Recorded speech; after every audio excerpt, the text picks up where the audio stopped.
શું નામ છે? ઇસ્માઇલ અલી ઉમરજી પટેલ. શું ઘટના બની છે? આ ગાય આવી રીતે અહીંયા ચરવા છૂટી આવી હતી તો અહીં અકસ્માત બન્યો છે. વાયર બેદરકારી છે, લાઇટ બોર્ડવાળાની બેદરકારીથી આ બનાવ બનેલો છે. કાલે અત્યારે કોઈ માણસને બનાવ બનશે તો શું થશે? એની જવાબદાર કોણ રહેશે?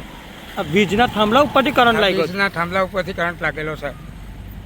આ કયો વિસ્તાર છે? મિલ્લતનગર, બરોડા રોડ. એના વિશે તમે કોઈ અધિકારીને જાણ કરી છે? હજુ પોલીસ સ્ટેશન કાગળ લાવે છે, પોલીસ સ્ટેશનમાં અમે દેવા છે.